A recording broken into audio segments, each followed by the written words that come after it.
നമസ്കാരം. ഒരു കൃത്യമായിട്ടും ഞെട്ടിപ്പിക്കുന്നൊരു സംഭവം, ഭീതിതമായിട്ടുള്ളൊരു സംഭവം, അതിഭയാനകം തന്നെ. മുംബൈയിൽ ഈ മുഹറം നാളിൽ അവിടെ നടക്കുന്ന മുഹറം ഘോഷയാത്രയിൽ വെച്ച് ആ ഘോഷയാത്രയിൽ പങ്കെടുത്ത ആളുകളെ അടക്കം 15,000 മുതൽ 20,000 വരെയുള്ള മുസ്ലിങ്ങളെ വകവരുത്താൻ ഒരു മുസ്ലിം ചെകുത്താൻ ശ്രമിച്ചു. എന്തോ ഈശ്വരഹിതം അവന് അനുകൂലമായിരുന്നില്ല, അതുകൊണ്ട് അത് പിടിക്കപ്പെട്ടു. ഈ ചെകുത്താൻ്റെ പേര് അവനെ കൃത്യസമയത്ത് പിടിച്ചില്ലെങ്കിൽ അവൻ്റെ പേര് നമ്മളറിയുന്നത്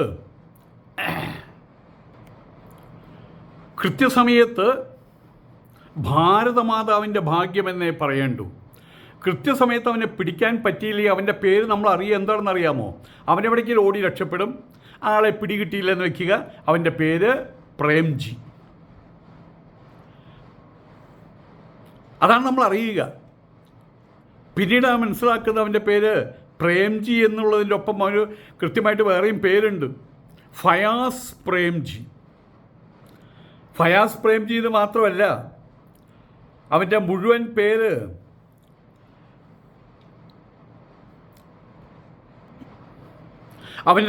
പേര് ഫയാസ് നിസാർ ഹുസൈൻ പ്രേംജി എന്നാണ്. മുസ്ലിം തന്നെ. അത് കേട്ടപ്പോൾ ഒരു ആശ്വാസമായി.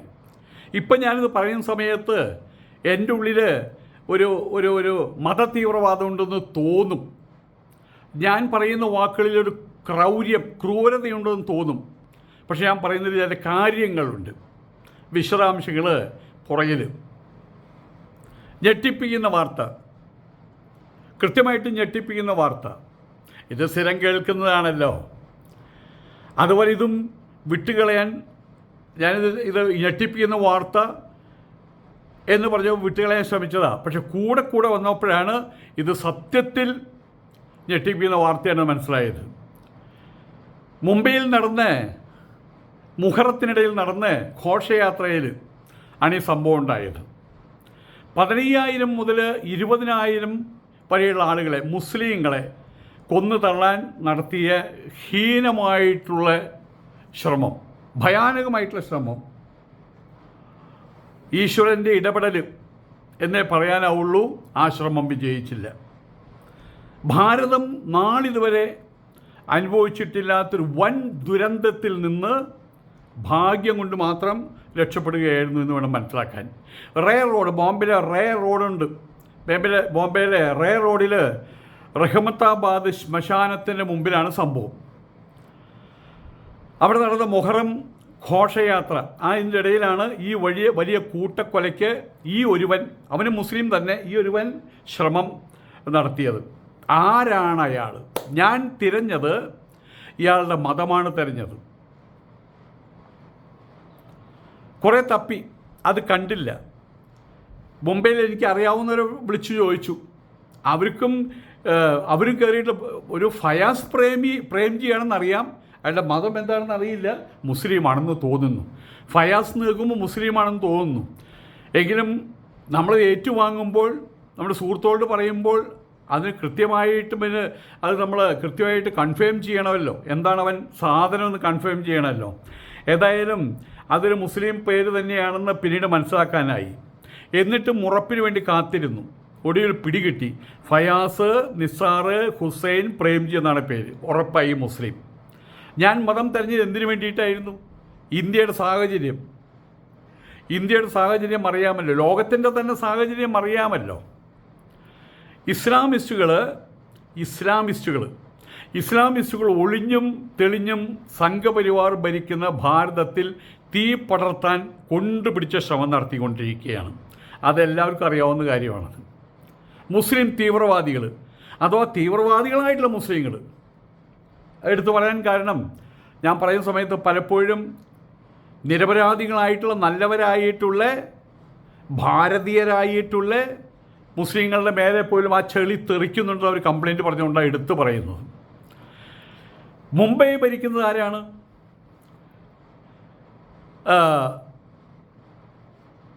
BJP-കാരാണ്. മഹാരാഷ്ട്ര ഭരിക്കുന്ന ആരാണ്? BJP-കാരാണ്. മുംബൈ അവിടെ കോർപ്പറേഷൻ. ഭാരതം ഭരിക്കുന്ന BJP-യാണ് കേന്ദ്രഭരണം. അങ്ങനെയുള്ള ഭാരതത്തിൽ ഒരു മുസ്ലിം കൂട്ടക്കൊല നടന്നാൽ അതിൻ്റെ പ്രത്യാഘാതം വളരെ വളരെ വളരെ വലുതാകും എന്ന് ഞാൻ പറയേണ്ടതില്ലല്ലോ. ഏതായാലും പ്രശ്നം അത്രത്തോളം ഉയർന്നില്ല. ഈ ചെകുത്താനെ പിടിച്ചു. ഫയാസ് നിസാർ ഹുസൈൻ പ്രേംജിയെ പിടിച്ചു. ഒരു ഹിമാലയൻ മതലഹളയിൽ നിന്ന് ഭാരതം കഷ്ടിച്ച് രക്ഷപ്പെട്ടു എന്നേ പറയാനേ കഴിയൂ. അതല്ലെങ്കിൽ ഈ കൂട്ടക്കൊല അവൻ നടത്താൻ ഉദ്ദേശിച്ച കൂട്ടക്കൊല വിജയിക്കുകയാണെങ്കിൽ 10,000, 15,000, 20,000 പേര് പ്രാണികളെപ്പോലെ ഈയാമ്പാറ്റുകളെ പോലെ ആ റോട്ടിൽ വീണ് ഒടുങ്ങുമായിരുന്നു. പിന്നെ അതിൻ്റെ പേരിലുള്ള എന്തോ തുടർചലനങ്ങൾ ഉണ്ടാകുമല്ലോ. ആ തുടർചലനങ്ങളിൽ കൊല്ലപ്പെടും ഇതിൻ്റെ ഇരട്ടിയുടെ ഇരട്ടി മനുഷ്യജീവനുകൾ. ഇവിടെ ഇപ്പോൾ ഒരു പ്രധാനപ്പെട്ട കാര്യം, ഇങ്ങനെ എന്തെങ്കിലും ഒരു സംഭവം ഉണ്ടായിക്കഴിഞ്ഞാൽ ഇപ്പോൾ ഇവരെ പിടിച്ചതുകൊണ്ട് ഇനിയൊന്നും മിണ്ടാനില്ല. പിടിച്ചില്ലെങ്കിൽ പിന്നെ നമ്മളുടെ പത്മരാജൻ സാറും ഒക്കെയും ഭരതനൊക്കെയും കഥ എഴുതുമല്ലോ. ഇപ്പം മരിച്ചുപോയ ഭാഗ്യരാജ അവർകൾ അവരെയും കഥ എഴുതുന്ന പോലെ കഥ എഴുതാൻ തുടങ്ങും. PR വർക്കിന് വേണ്ടി കഥ എഴുതാൻ തുടങ്ങും ഇവിടുത്തെ ഇസ്ലാമിസ്റ്റുകൾ. എന്നിട്ടത് പടർത്തും. എന്നിട്ട് അതിനെ പറത്തിക്കളയും. അവർ എല്ലാവരുടെയും ബോധത്തിലേക്ക് അത് കൊണ്ടുവരും. ഇതാ മുസ്ലിങ്ങൾ അരക്ഷിതാവസ്ഥയിലാണ്, അവർ അപകടത്തിലാണ്, 15,000 മുസ്ലിങ്ങളെ കൊന്നു. ആര് കൊന്നു? അണ്ടർസ്റ്റുഡാണ്. മഹാരാഷ്ട്ര ഭരിക്കുന്ന BJP, ഭാരതം ഭരിക്കുന്ന BJP, കൂട്ടക്കൊല നടത്തിയതാരാ? അണ്ടർസ്റ്റുഡ്. എല്ലാവർക്കും അതാണ് പറഞ്ഞ് ഭരിപ്പിക്കുകയാണ് ചെയ്യുന്നത്.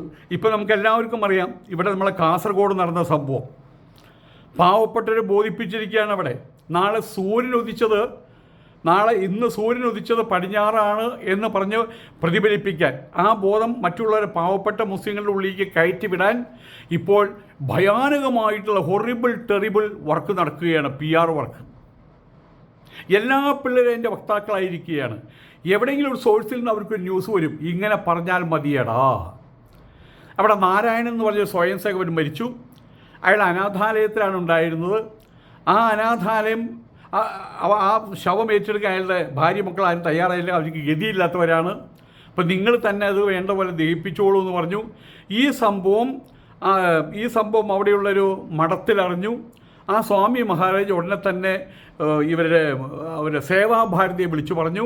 സേവാഭാരതിയുടെ കണ്ണൻ ചേട്ടൻ അവിടെ വന്നു, ശവം ഏറ്റുവാങ്ങി അത് ദഹിപ്പിച്ചു. ഇതിനിടയിൽ കാലിൽ തീ വെച്ചതിന് ശേഷം അപ്പുറത്ത് തലയിൽ തീ വയ്ക്കാൻ വേണ്ടി കണ്ണൻചേട്ടൻ അവിടെ വരുമ്പോൾ അവരൊരു കമ്പെടുത്ത് കണ്ണൻചേട്ടൻ്റെ കയ്യിൽ കൊടുത്തു. ഇത് പ്ലിപ്പ് എന്ന് ഫോട്ടോ എടുത്തു. എന്നിട്ട് കാണിച്ച തെമ്മാടിത്തരം. ഇവിടെ RSSകാരൻ നാരായണൻ മരിച്ച സമയത്ത് നോക്കാനാരില്ല, ഹിന്ദുക്കളില്ല, ശശികല ടീച്ചറില്ല, RV ബാബുവില്ല, സംഘപരിവാറിൻ്റെ ആൾക്കാരില്ല, ഹിന്ദുക്കൾ എവിടെ, എല്ലാവരും സന്യാസിമാരില്ല, ഞങ്ങൾ മാത്രമേ ഉണ്ടായുള്ളൂ എന്നും പറഞ്ഞ് അതിനെ ചാനലൈസ് ചെയ്ത് കളഞ്ഞു.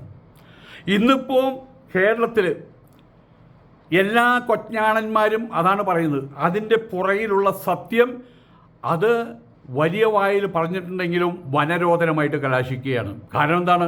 അതുപോലത്തെ PR വർക്കാണ് നടക്കുന്നത്. ഉടനെ തന്നെ അവരുടെ മൊബൈൽ എടുത്ത് കുത്തി ഇവരുടെ ഒരു മുസ്ലിമിൻ്റെ മനസ്സിൻ്റെ മനോഹാരിത, എവിടെ ഹിന്ദുക്കൾ, ഒരു പാവപ്പെട്ട ഹിന്ദു മരിച്ച സമയത്ത് എന്നിത്യാദി കാര്യങ്ങൾ. അങ്ങനെ വരുന്ന ഒരു 1000 വീഡിയോസ് വന്നാൽ, അല്ലെങ്കിൽ 1000 ക്ലിപ്പുകൾ, റീലുകൾ വന്നു കഴിഞ്ഞാൽ ഒരെണ്ണം 2 എണ്ണം ഉണ്ടാവും ഹിന്ദുക്കളുടെ ഭാഗത്തു നിന്നുള്ളത്. ആ ശബ്ദം കൊണ്ട് ആരും ശ്രദ്ധിക്കാനും പോകുന്നില്ല. ആലോചിച്ച് നോക്കണം. അത് പലപ്പോഴും ഞാൻ പറഞ്ഞതാണ്. വെള്ളാപ്പള്ളി നടേശൻ സാറിൻ്റെ കാര്യം പറഞ്ഞപ്പോഴും പറഞ്ഞതാണ്. അദ്ദേഹത്തെ മുക്കി താഴ്ത്തുകയായിരുന്നു മൊബൈൽ വർക്കിലൂടെ, PR വർക്കിലൂടെ. നുണയെ സത്യമാക്കുന്നു, സത്യത്തെ നുണയാക്കി മാറ്റാനുള്ള കഴിവുള്ള ഒരു സൈബർ സേന തന്നെയുണ്ട് ഇസ്ലാമിസ്റ്റുകൾക്ക്. അത് തന്നെയാണ് ഇപ്പോൾ ഇവിടെയും സംഭവിച്ചത്. അത് തന്നെയാണ് ഈ മുഹറത്തിൻ്റെ ഇടയിൽ 15,000 പേര് മരിച്ചു വീണിരുന്നെങ്കിൽ അതിൻ്റെ പുറകിൽ വരും. അത് ചെയ്തതാരാ? ഞങ്ങൾ എന്തിനാ പറയുന്നത്? നിങ്ങൾക്കറിയാമല്ലോ ഒരു കാക്കി ട്രൗസർ ഇട്ട ആൾ, തലയിൽ മറ്റേ കാവി കെട്ടുള്ളവൻ, കയ്യിൽ ഒരു ആക്കി കെട്ടിയവൻ, ഇതൊക്കെ പിന്നെ പിന്നെ പിന്നെ പറഞ്ഞ് അവൻ്റെ അച്ഛൻ്റെ പേര്, അമ്മയുടെ പേര്, വീട്ടിൻ്റെ പേര്, അവൻ വളർന്ന സാഹചര്യങ്ങൾ, വളർന്ന സ്കൂളുകൾ എല്ലാം വരും. ഇതിൻ്റെ ഇടയിൽ സത്യം എന്തുണ്ടാവുന്നു?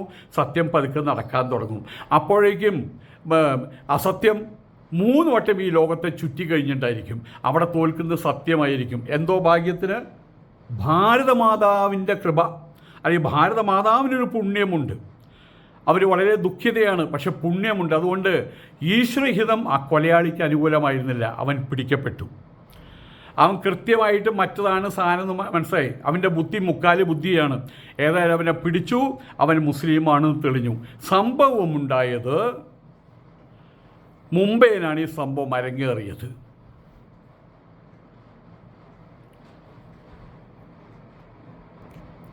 $15,000 മുതൽ 20,000 പേരെ ഒരൊറ്റ സ്പോട്ടിൽ കൊന്നു വീഴ്ത്തുക എന്ന ഉദ്ദേശത്തോട് കൂടിയിട്ടാണ് ഈ പറയുന്നവൻ ഫയാസ് നിസാർ ഹുസൈൻ പ്രേംജി ഈ ഗുളികകൾ തയ്യാറാക്കിയത്, വിഷഗുളികകൾ തയ്യാറാക്കിയത്.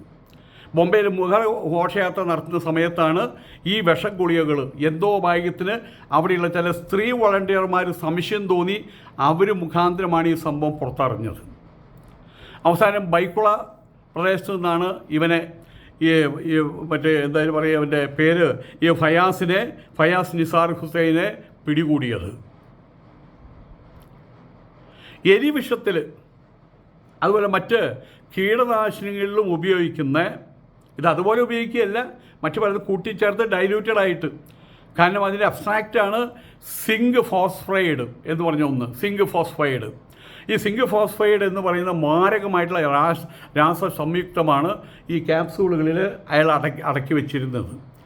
അത് പിന്നീട് കണ്ടെത്തി. അന്നേ ദിവസം ചടങ്ങിൽ പങ്കെടുത്ത 10,000 ആളുകളെ വിഷം കൊടുത്ത് കൊല്ലുക, അതായത് തൻ്റെ പദ്ധതി എന്ന് പ്രേംജി അവസാനം സമ്മതിച്ചു.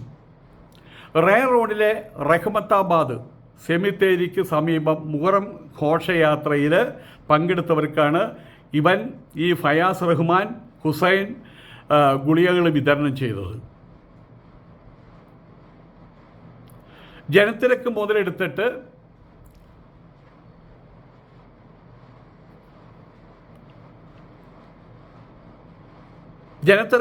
മുതലെടുത്ത് വലിയ ചൂടാണ് ഇപ്പോൾ അവിടെ. ഇവ വേദന സംഹാരികളാണ്. അതുപോലെ തന്നെ പ്രതിരോധ ശേഷി ഉണ്ടാക്കും, ഒരു ഫ്രഷ്നെസ് കൈവരും എന്നെല്ലാം പറഞ്ഞിട്ട് അതിനുള്ള ഗുളികളെന്ന് പറഞ്ഞിട്ടാണ് ഇയാൾ ഗുളികകൾ നൽകിയത്. ഈ ഗുളിക കഴിച്ചതിനെ തുടർന്ന് 10-11 പേർക്ക് ചില അസ്വസ്ഥതകൾ അനുഭവപ്പെട്ടു. ചിലർക്ക് തലവേദന, ചിലർക്ക് കണ്ണ് കാണാൻ കഴിയാത്ത സാഹചര്യം, ചിലർ ബോധം കെട്ടു വീണു, ചിലർ ഛർദ്ദിച്ചു. ഏതായാലും അവരെ അടുത്ത ആശുപത്രിയിൽ പ്രവേശിപ്പിച്ചു. അവരിപ്പോൾ അപകടനില തരണം ചെയ്തിട്ടുണ്ട്.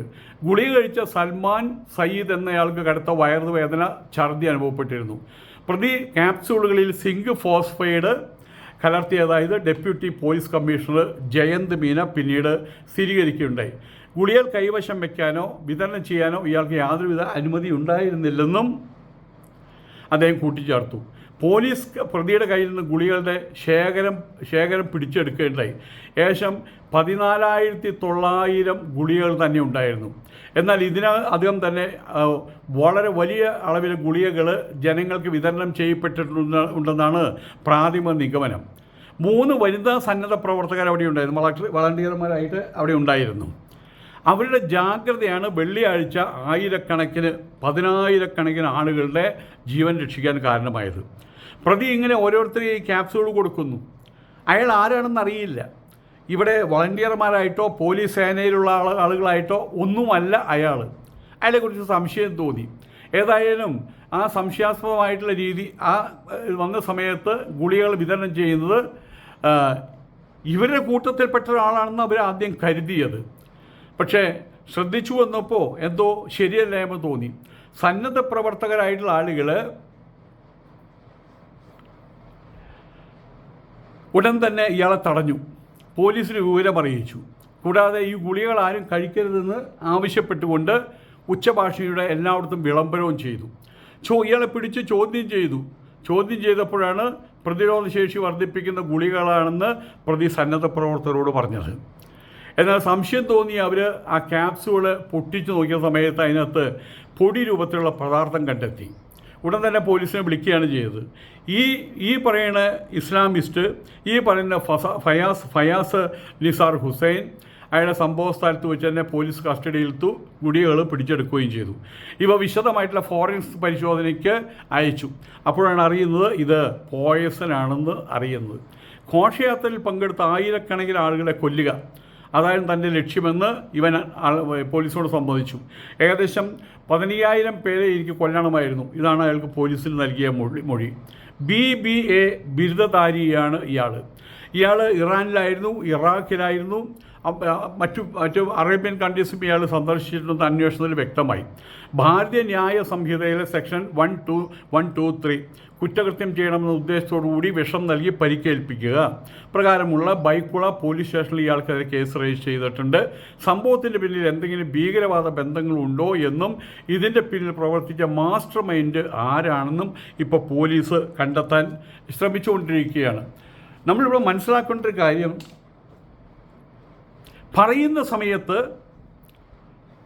കടലാടിയുടെ കാര്യം പറയുന്ന സമയത്ത് കടലെന്ന് ധരിക്കരുത്. ഇവിടെ എപ്പോഴും പറഞ്ഞു വരുന്നത് ഇസ്ലാമിസ്റ്റിൻ്റെ കാര്യമാണ്. അത് പാണക്കാടിൻ്റെ കാര്യമാണെങ്കിലും ഇവിടെയുള്ള മുസ്ലിം ലീഗിൻ്റെ കാര്യമാണെങ്കിലും ഇവരെല്ലാവരും ഒരു പരിധിവരെ ആ കാറ്റഗറിയിൽ പെട്ടിരിക്കുകയാണ്. ഇപ്പോൾ അവർ സ്വാർത്ഥ താല്പര്യ സംരക്ഷണത്തിന് വേണ്ടി അവർ കൂട്ടുകൂടുന്നത് ആരോടാ? ഇപ്പം KM നാറി എന്ന് പറയുന്ന കള്ളപ്പന്തി, അയാൾ പറയുന്ന എല്ലാ വീട്ടിലും നരേന്ദ്രമോദിയുടെ ഫോട്ടോ വയ്ക്കാനാണ് പറയുന്നത്. അപ്പോൾ അവരുടെ ഉദ്ദേശ ലക്ഷ്യങ്ങൾ ഇത്രയേ ഉള്ളൂ, അവരുടെ കാര്യം സാധ്യതമാക്കുക, ഈ രാജ്യത്തെ ഒരു വിധത്തിൽ മറ്റൊരു വിധത്തിൽ നശിപ്പിക്കുക, ഈ രാജ്യത്ത് ഒരു വിധത്തിൽ മറ്റു വിധത്തിൽ ഒരു ഇസ്ലാമിക രാജ്യമാക്കി മാറ്റുക, ശരീഅത്ത് ഭാരതീയ ന്യായ സമിതിക്ക് പകരം ശരീഅത്തിനെ ഉൽപ്പാദിപ്പിക്കുക. ഒരു സ്ത്രീ നാൾ പറഞ്ഞു, എൻ്റെ ഭർത്താവിന് നാല് സ്ത്രീകളെ കെട്ടണം, അതെൻ്റെ ആഗ്രഹമാണെന്നു. ഏതെങ്കിലും സ്ത്രീ തൻ്റെ ഭർത്താവിനെ ഷെയർ ചെയ്യാൻ ഇഷ്ടപ്പെടുന്നുണ്ടോ? അറേബ്യൻ കൺട്രീസിലേക്ക് 4 ഭർത്താക്കന്മാരേക്കും പണ്ടുണ്ടായിരുന്നു. ഇപ്പോൾ ഒന്നും അങ്ങനെയുള്ള കണക്കുകളൊന്നുമില്ല. അവിടെയും ഏകഭാര്യ വ്രതമാണ് അവിടെയുമുള്ളത്. ഒറ്റപ്പെട്ട സംഭവങ്ങൾ ഇപ്പോഴും തുറന്നു വരുന്നുണ്ടെങ്കിൽ പോലും സന്തുഷ്ട കുടുംബത്തിന് എപ്പോഴും പറ്റിയത് എന്താണ്? ഒരു ഭാര്യ, ഒരു ഭർത്താവ്, 2-3 കുട്ടികളായി 4-5 കുട്ടികൾ നോക്കാൻ പറ്റിയ ആ രീതിയിൽ. ഇവിടെ ഇപ്പോൾ വീണ്ടും പിടിച്ചു വലിക്കുകയാണ് 1400-1500 വർഷങ്ങൾക്ക് മുമ്പുള്ള ആ സംസ്കൃതിയെ, ജാഹിലിയ സംസ്കൃതിയെ, ഒരു തരം പ്രാകൃത സംസ്കൃതിയെ അവിടുന്ന് വലിച്ചഴിച്ചു കൊണ്ടുവരാനാണ് ശ്രമിക്കുന്നത്.